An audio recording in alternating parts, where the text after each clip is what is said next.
नमस्कार दोस्तों, कैसे हैं आप लोग। 19 अक्टूबर 2023 के इकोनॉमिक टाइम्स के एनालिसिस में आपका स्वागत है। चलिए स्टार्ट करते हैं एक एक करके सारा न्यूज़। सबसे पहला news, all internet firms may not get to dock in safe harbour. देखिए, पहले तो सेफ हार्बर का मतलब समझिए और प्रोविजन समझिए क्या बोलता है। सेफ हार्बर का मतलब ये होता है कि अगर कोई इंटरमीडिएटरी है, यानी कि जैसे मेटा हो गया, एक्स हो गया, जो कि सिर्फ अपने प्लेटफॉर्म में होस्ट कर रहे हैं, तो अमेजॉन हो गया फॉर दैट मैटर, अमेजॉन तो नहीं बोलूँगा, चलिए फ्लिपकार्ट बोल लीजिए, जिसमें थर्ड पार्टी सेलर्स रजिस्टर्ड रहते हैं। ठीक है, अगर उनके प्लेटफॉर्म से कोई सेल होता है, कोई पोस्ट होता है, कुछ भी एक्टिविटी होता है, तो उसके लिए वो इंटरमीडिएटरी रिस्पॉन्सिबल नहीं होगा, ऐसा सेफ हार्बर बोलता है। इंडियन लॉ में इसका क्या प्रोविजन है? इंडियन लॉ में आईटी एक्ट 2004 ये चीज़ बोलता है कि सेक्शन 79 है, वो बोलता है कि भाई सेफ हार्बर जो है वो इंडिया में एप्लीकेबल होगा, यानी कि इंटरमीडिएटरी रिस्पॉन्सिबल नहीं होगा। देखिए, एक केस हुआ था एक्चुअली 2000 में, जिसमें एक इंटरमीडिएटरी के प्लेटफॉर्म में एक सेलर ने कुछ गलत प्रोडक्ट्स बेच दिया था, तो अब उसके कारण उसको जेल भी हो गया था। तो काफ़ी बैकलैशेस आए थे कि भाई अगर ऐसे हम इंश्योर करते रहे कि मेरे प्लेटफॉर्म में कोई कुछ गलत एक्टिविटी नहीं कर रहा हूँ, तो ऐसे तो बहुत डिफिकल्ट हो जाएगा कोई भी इंटरनेट कंपनी का सर्वाइव करना फॉर दैट मैटर। तो इसीलिए 2004 में ये प्रोविज़न लाया गया। अब वापस से सेंट्रल गवर्नमेंट चाह रही है कि हम ये प्रोविज़न को हटा दें। देखिए क्या है ना, सेफ हार्बर के उस पर मतलब चक्कर में बहुत सारे जो इंटरमीडिएटरी वो फ़ायदा उठा रहे हैं। जैसे कि फेसबुक हो गया, वो कहता है कि भाई हम कोई पोस्ट को टेक डाउन नहीं कर सकते, या कोई पोस्ट को हम रिस्ट्रिक्ट कोई अभी नहीं कर सकते, वो थोड़ा टाइम के बाद ही हो पाएगा। अब उतने देर में अगर मान लीजिए कोई हेट स्पीच का अगर पोस्ट रहा और उतने देर में दंगे हो गए, तो फिर आप क्या किसको रिस्पॉन्सिबल मानोगे? या कोई प्लेटफॉर्म में अगर मान लो आज आपको पता है कि फ्लिपकार्ट वगैरह में कई बार हमें जो है डिफेक्टिव प्रोडक्ट्स मिल जाते हैं, कोई फेक सेलर बन के उसका अपना डिफेक्टिव प्रोडक्ट बेच देता है, तो ये तो फ्लिपकार्ट का भी रिस्पॉन्सिबिलिटी होना चाहिए ना कि भाई अगर फेक प्रोडक्ट मिल रहा है तो फ्लिपकार्ट भी अपना कोई रिस्पॉन्सिबिलिटी ओ करे। तो ये सब चीज़ को करने के लिए सेंट्रल गवर्नमेंट ने वापस से बोला कि सेफ हार्बर का प्रोविजन हम पार्शियली तो एटलीस्ट हटा देंगे। अब पार्शियली अगर हटा देंगे तो भाई ये क्या होगा, केस टू केस बेसिस पे सेफ हार्बर का प्रोविजन दिया जाएगा। अब इसका एक चीज़ ये भी बोला जा रहा है कि भाई एक होता है white list approach, wherein default platforms have no safe harbour protection but need to apply for it and convenience and authority to grant it. ठीक है, and convince and authority to grant it. ठीक है, मतलब safe harbour पूरे चीज़ों के लिए नहीं दिया जाएगा। अगर आप कोई चीज़ में डिफॉल्ट पकड़े गए तो आप ठीक है, आप कन्विंस कर लो अथॉरिटी को कि हमें प्रोवाइड करते हैं भाई सेफ हार्बर का परमिशन।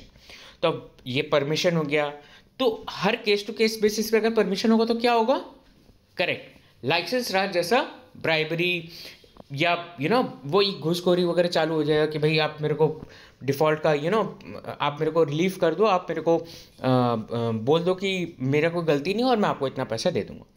ये सब चीज़ को फिर कैसे कर किया जाएगा? तो इसीलिए सेंटर इतना जल्दी नहीं करना चाहता सेफ हार्बर का प्रोविजन को हटाने के लिए, but centre is determined to remove the safe harbour provision, at least जो अभी के सेक्शन 79 में उसे तो रिमूव करना चाहता है।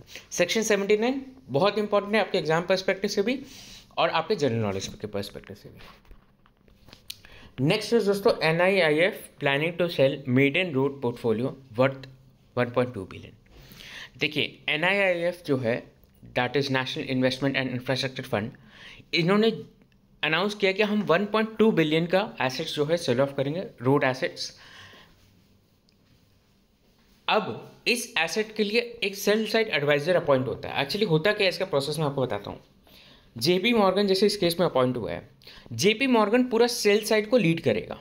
ठीक है, अब कोई इन्वेस्टर अगर है, यानी कि कोई बाई साइड से अगर कोई एडवाइज़र बनना चाहता है, तो वो प्रॉब्ली JP मॉर्गन को अप्रोच करेगा कि भाई ठीक है, आप अपना जो सेल साइड, ठीक है, JP मॉर्गन क्या करेगा, अब इसको सेल साइड निकालने के लिए टीजर निकालेगा। एक टीजर में क्या बोलेगा, एसेट के कुछ डिटेल्स देंगे, कौन कौन बायर्स इंटरेस्टेड है आ जाओ हमारे पास। बायर्स की तरफ से कौन पहुंचेंगे, बायर्स की तरफ से उनके एडवाइजर्स पहुंचेंगे, जिसे हम बोलते हैं बाई साइड एडवाइजर्स। वो ये बोलते हैं कि भाई ठीक है, चलिए हम आपके साथ बैठते हैं, तो फिर JP मॉर्गन उनको इन डिटेल बताएगा कि भाई क्या है क्या नहीं, ये एसेट इतना पॉपुलेशन के बीच में है, इसके इतना बिजी रोड है ये है, तो अगर आप टोल वगैरह रखते हो इधर तो आपको इतना कमाई हो जाएगा वगैरह वगैरह करके बताएगा। फिर उसके बाद बिडिंग चालू होगा। हर कंपनी जो, हर इन्वेस्टर जो अपने अपने बिडिंग देंगे, भाई हमें इतने में टोल रोड एक्वायर करना है, हमें इतने में टोल रोड एक्वायर करना है। ऐसा नहीं है कि जेपी मॉर्गन हमेशा हाईएस्ट बिडर को दे देगा, नहीं।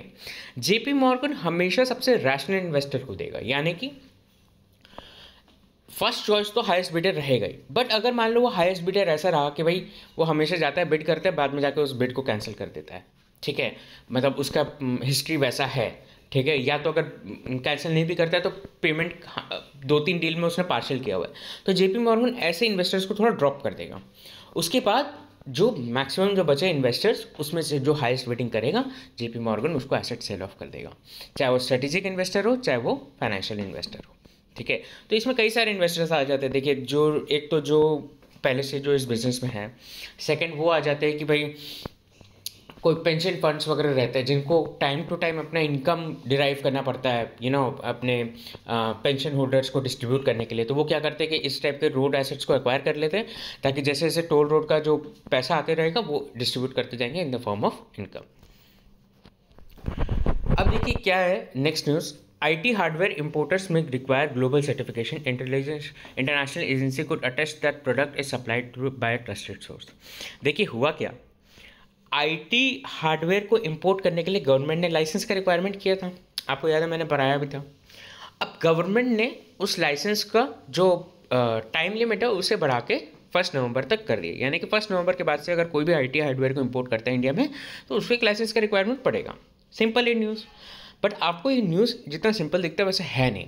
इसका रीज़न समझिए। गवर्नमेंट ने ये रीज़न दिया था कि भाई हम इंडिया का जो IT इंफ्रास्ट्रक्चर है, जो कि आने वाला टाइम में डिजिटल इंफ्रास्ट्रक्चर आप बोल सकते हो, उसको लेके हम काफ़ी सीरियस है।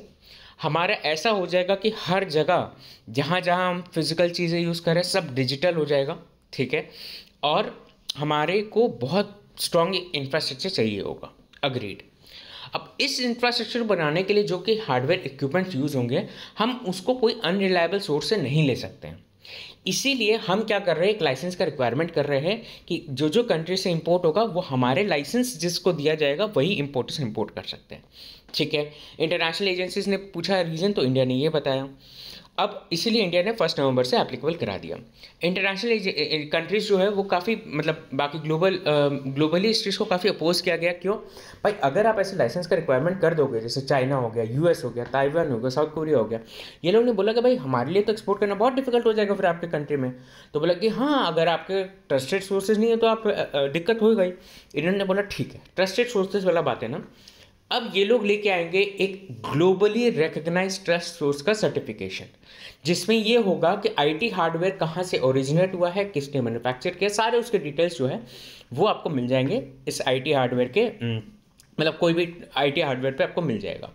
तो इसीलिए अब गवर्नमेंट का ये चीज़ को बैलेंस करने के लिए इंटरनेशनली, और देखिए ये चीज़ ऐसा नहीं कि सिर्फ इंडिया की गवर्नमेंट, बाकी लॉन्ग टाइम पेंडिंग भी था कि भाई ठीक है IT हार्डवेयर का थोड़ा रिलायबिलिटी होना चाहिए, ताकि ऐसे नहीं हो कि चाइना के द्वारा जो करप्ट IT हार्डवेयर रहता है, यानी कि जो ऐसे हार्डवेयर जो कि ट्रैक करते हैं आपके सिस्टम को, ठीक है, जैसे हुआई के ऊपर बहुत सारे वो लगा था कि भाई इनके IT हार्डवेयर जो रहते हैं वो गवर्नमेंट को डेटा लीक कर देती है। तो इस टाइप के एक्टिविटीज़ ना हो, तो ये इंटरनेशनली भी चल रहा था कि सर्टिफिकेट इशू किया जाए। अब इंडियन गवर्नमेंट ये चीज़ कर रही है तो इंटरनेशनली और स्ट्रांग हो गया इस चीज़ का मैंडेट।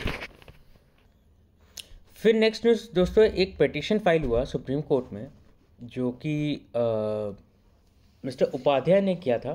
खैर ठीक है, जो फाइल किया था वो तो ज़्यादा इंपॉर्टेंट नहीं है, बट पिटीशन देखिए क्या बोलता है। पिटीशन ये बोलता है कि जिस तरीके से अदर रिलीजन को अपना रिलीजियस प्लेस जो है वो मेंटेन करने दिया जाता है, वैसे हिंदू, बुद्धिस्ट और सिख को भी क्यों नहीं दिया जाता। यानी कि हिंदू, बुद्धिस्ट और सिख को भी अपना राइट देना चाहिए to establish and maintain their religious places like Muslims, Parsis and Christians. अब सॉलिसिटर जनरल तुषार मेहता ने बोला कि ये एकदम ये बकवास पिटीशन है, ये सिर्फ पब्लिसिटी गेन करने के पिटीशन है, कृपया इसे एंटरटेन ना करें। सेम चीज़ DY चंद्रचूड़ ने बोला, जो कि हमारे चीफ जस्टिस है, उन्होंने ये चीज़ बोला कि भाई ये जो पिटीशन है एकदम बकवास है, विदाउट एनी ग्राउंड्स है।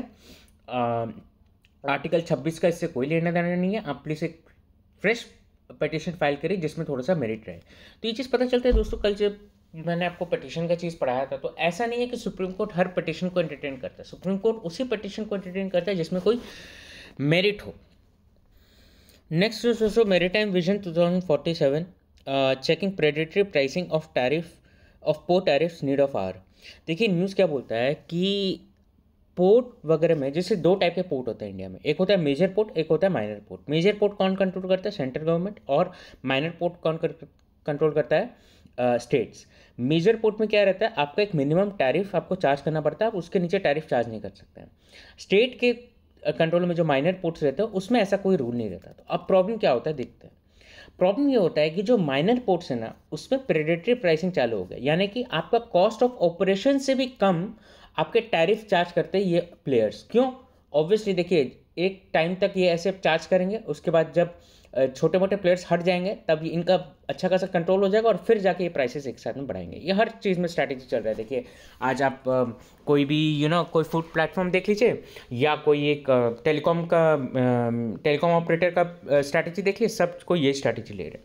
तो अब इसमें क्या हो रहा है कि अब कंसर्न उठने लगा है कि भाई स्टेट के अगर पोर्ट्स अगर कंट्रोल नहीं होंगे उस हिसाब से, तो भाई इसमें तो प्रेडेटरी प्राइसिंग चलेंगे और प्राइवेट ऑर्गेनाइजेशंस जो कि डोमिनेंट प्लेयर्स हैं वो धीरे धीरे करके टिकअप कर लेंगे। प्राइवेट प्लेयर्स जो है बड़े बड़े एक्विजिशंस भी करके अपना कंट्रोल ज़्यादा ले लेंगे। तो यही सब चीज़ को ध्यान में रखते हुए बोला जा रहा है कि centre will come up with the policy where it should avoid where it would avoid the predatory pricing and would set the minimum amount that can be charged to the cost of operation। ठीक है, तो जैसे अगर आपको मान लीजिए एक shipment करने में अगर फॉर एग्जांपल मान लीजिए आपको 50,000 रुपये लगता है, तो आपका 50,000 रुपये का कॉस्ट जो है उतना तो आप चार्ज करोगे क्लाइंट को, उसके ऊपर आप जो भी चार्ज कर लो, ऐसा। इजराइल और पैलेस्टाइन के वॉर में एक जो डेवलपमेंट है वो ये है कि इजराइल ने ऐसा बोला जा रहा है कि इजराइल ने बॉम्बिंग कर दिया है गाज़ा के हॉस्पिटल्स में, जहाँ पे कई सारे इनोसेंट्स जो है मतलब सिटीजन्स थे, इंक्लूडिंग वीमेन एंड चिल्ड्रेन। तो ऐसा बोला जा रहा है कि भाई ये इजराइल की तरफ से बहुत ही छोटा हरकत हो गया है। इजराइल का जो एम्बेसडर है उन्होंने ये चीज़ बोला है कि हम कंफर्म करते हैं कि हमारे तरफ से कोई अटैक नहीं हुआ है। गाज़ा में जो इनके जो यूनिट थे जो टेररिस्ट वगैरह की, इन्होंने ही जिहाद के नाम पे इसको डिस्ट्रॉय कर दिया है। तो हम लोग ने कोई एक्शन नहीं लिया। कई सारे अरब कंट्रीज़ भी इस चीज़ को अपोज कर रहे हैं कि भाई गाज़ा पे एटलीस्ट हॉस्पिटल्स को तो आप ऐसे नहीं उड़ा सकते। देखिए प्रॉब्लम क्या होता है ना दोस्तों, मैं ये नहीं कह रहा हूँ इजराइल किया है कि नहीं किया, वो एक अलग बात है, बट ये सब चीज़ में ना कई बार क्या होता है, जो टेररिस्ट होते हैं ना वो सिटीजन्स के बीच ही जाके छुप जाते हैं। So because they know that कि जितना भी हो इन सिटीजन्स को अटैक नहीं कर सकते क्योंकि इंटरनेशनली बहुत प्रेशर रहेगा। तो ऐसा होता है कई बार, बट ठीक है, ऑब्वियसली इन एनी केस आप सिटीजन्स को तो नहीं मार सकते, जो इनोसेंट सिटीजन्स को। तो ये एक न्यूज़ है। फिर आज का लास्ट न्यूज़ दोस्तों, ADPA against G7 diamond protocol that impacts India. देखिए अफ्रीकन डायमंड प्रोड्यूसर्स एसोसिएशन, इन्होंने G7 का जो डायमंड का जो प्रोटोकॉल है सपोज किया। क्या है डायमंड का प्रोटोकॉल, देखते हैं। देखिए G7 के अभी मीटिंग में क्या हुआ, बोला गया कि भाई कोई भी रशिया के द्वारा अगर कोई डायमंड आ रहा है, इंपोर्ट हो रहा है, तो वो हम अलाउ नहीं कर सकते। पहले ही देखिए क्या होता था, अगर कोई भी रशिया के या कोई भी कंट्री के द्वारा अगर इंपोर्ट होता था, लेकिन आपका मेजर कट पॉलिश जहाँ पे हो रहा है वो माना जाएगा कि डायमंड वहाँ से ओरिजिनेट हुआ है। मान लो रशिया से बहुत बड़ा पत्थर निकला डायमंड का, और वो डायमंड आके इंडिया में सूरत में पूरा कट पॉलिश एकदम होकर शेप पूरा चेंज हो गया। जब वो बाहर जाएगा, सपोज मान लो वो US जाता है, तो वो ये चीज़ माना जाएगा कि इंडिया से इंपोर्ट हो रहा है, वो रशिया से इंपोर्ट नहीं हो रहा है। पहले ऐसा लॉ था। अब G7 में क्या प्रॉब्लम हो गया, G7 कंट्रीज बोले कि यार ऐसे तो रशिया बच गया इस चीज़ से, क्योंकि अगर वो इंडिया एक्सपोर्ट करता है और इंडिया में अगर कट और पॉलिश हो जाता है तो वो चीज़ बोला जाएगा कि भाई इंडिया से इंपोर्ट हुआ है। और आपको मैं बता देता हूँ, out of 9 on 10 diamonds sold internationally is originated from India, is cut and polished from India, not originated actually, is cut and polished in India। तो अब G7 में इन लोगों ने क्या किया, प्रोटोकॉल को थोड़ा चेंज किया। क्या किया, इन लोगों ने बोला कट पॉलिश जहाँ पे भी हो हमको उससे कोई मतलब नहीं है, जहाँ से ये पत्थर माइनिंग हुआ, जहाँ से ये पत्थर निकला, हम मानेंगे वहाँ का इंपोर्ट है। यानी कि रशिया से अगर वो पत्थर निकला और इंडिया में कट पॉलिश हुआ तो भी हम ये चीज़ मानेंगे रशिया से इंपोर्टेड है और हम उस डायमंड को हाथ पे नहीं लगाएंगे। ठीक है, अब इंडिया ने इस चीज़ पे क्या प्रॉब्लम किया, इंडिया ने ये चीज़ बोला कि भाई आप ये चीज़ बोल तो रहे हो कि कट पॉलिश अगर इंडिया में होगा तो हम रशिया का डायमंड होगा तो हम नहीं करेंगे, but it is difficult and near to impossible कि आप ऐसा डिफ्रेंशिएट कर पाओ। तो इसीलिए बोला कि भाई आप ऐसा डिफ्रेंशिएट तो नहीं कर सकते हो, तो let us go with the previous methodology. हाँ, हम ये चीज़ ट्राई करेंगे कि भाई रशिया से इम्पोर्ट कम हो वगैरह वगैरह। तो अब इस केस में और एक क्या डेवलपमेंट हुआ, G7 ने माना नहीं। अब इस चीज़ में क्या डेवलपमेंट हुआ, इस चीज़ में डेवलपमेंट हुआ ADPSA, जो कि अफ्रीकन डायमंड प्रोड्यूसर्स एसोसिएशन है। उन्होंने ये चीज़ बोला कि भाई G7 ने जब कर ही लिया पूरा काम और हम लोग को इनवाइट तक नहीं किया, हम लोग से कोई कंसल्टेशन ही नहीं किया, वी अपोज इट। अफ्रीका अपना अलग ही गेम खेल रहा है कि अफ्रीका बोला कि भाई हमें तो कोई कंसल्टेशन नहीं लिया गया, तो हम अब जो है इस चीज़ को ऑब्वियसली एंटरटेन नहीं करेंगे, तो अब इसको G7 हमें कंसल्ट करना चाहिए था। क्यों बोलता है अफ्रीका कि हमें, क्या अफ्रीका एक बहुत बड़ा प्रोड्यूसर है? देखिए, वर्ल्ड का जो फाइनेस्ट डायमंड है ना, वो अफ्रीका के कंट्री से निकलता है। कौन से कंट्री से निकलता है आप मुझे कमेंट सेक्शन में बताइए, फाइनेस्ट डायमंड। ठीक है, तो ऐसा नहीं कि अफ्रीका को अगर आप निकाल दोगे तो आप बहुत अच्छा कोई डायमंड का कोई प्रोटोकॉल बना लोगे। Africa should be included in those diamond protocols. So that's it from my side दोस्तों, उम्मीद है आपको ये लेक्चर पसंद आया होगा। Have a nice day.